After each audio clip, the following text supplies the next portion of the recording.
Ivoiriennes, Ivoiriens, mes chers compatriotes, bonjour. Au lendemain de la marche historique par le peuple de Côte d'Ivoire, nous voulons rendre gloire à l'Éternel pour sa main puissante sur la nation ivoirienne. Parce que le combat que nous menons, je l'ai toujours dit, c'est lui qui en prend le contrôle. Sans lui, rien n'est possible. C'est pour ça que toute la gloire lui revient.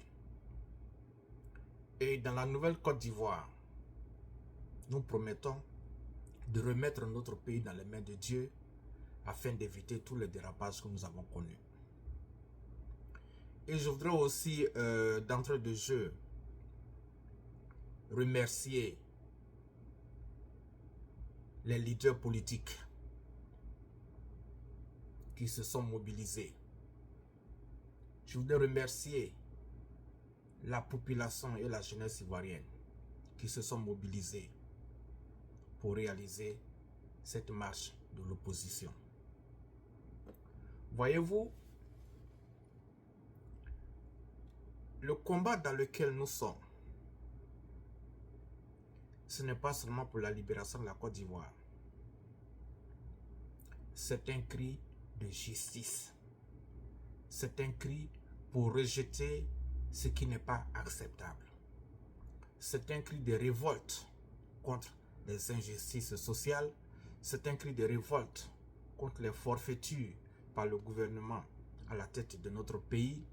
C'est un cri de révolte contre les 1% à la tête de notre pays qui pillent les ressources nationales au détriment de la population méprisée, affamée, malade, soucieuse.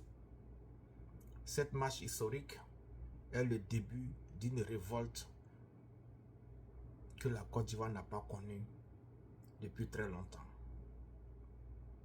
Et où est-ce que nous allons à partir de maintenant? D'abord, il faut dire que c'est un début. Et personnellement, j'étais un peu fâché, un peu déçu quand la marche a été quand la marche a été reportée. Mais il faut comprendre que je l'ai fait exprès parce que dans ce combat a plusieurs têtes au fait. Il y a le peuple en Côte d'Ivoire, avec les leaders politiques en Côte d'Ivoire, il y a nous dans la diaspora, et puis il y a les organisations internationales et le régime. Donc, j'oublie le régime. Je parle des organisations internationales, je parle de la population, je parle des leaders politiques et je parle de la diaspora. Chacun joue un rôle et dans l'union, nous allons vers la libération de la Côte d'Ivoire. Donc, il était important pour moi de souligner la nécessité de la réalisation de la marche. Et il faut leur tirer le chapeau. Nous autres, pour ce qui nous concerne, Dieu nous a placés en Occident parce que c'est ici que nous pouvons jouer notre rôle. Sinon, si nous étions à Abidjan, nous allons joindre la marche. Pour ceux qui me connaissent, en tant que fils spirituel de Martin Luther King, je ne recule pas devant une injustice. Je ne recule pas devant aucune influence, soit-elle, aussi grande soit-elle.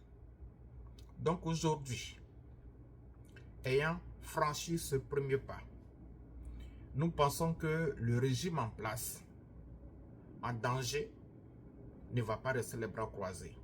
Donc nous devons nous mettre dans leur tête pour être en avance sur eux et prévenir leurs actions.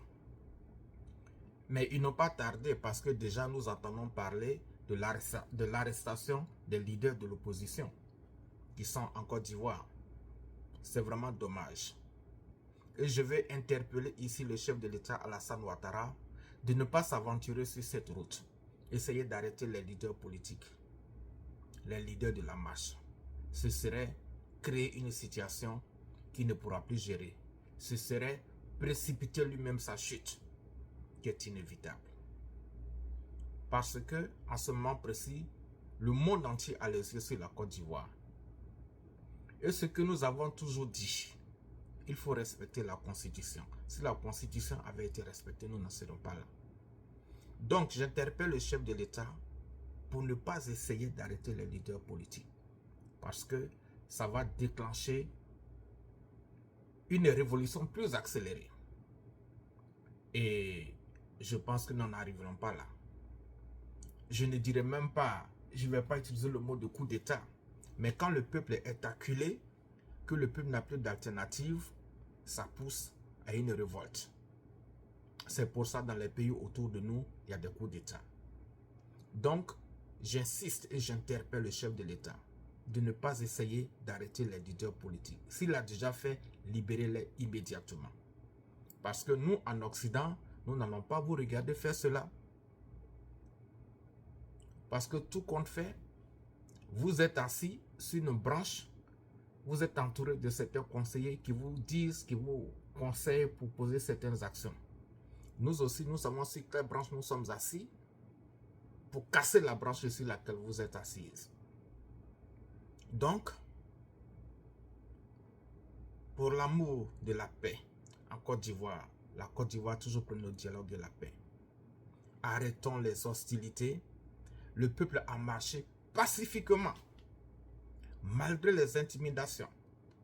Donc, il appartient au gouvernement maintenant de démontrer sa maturité.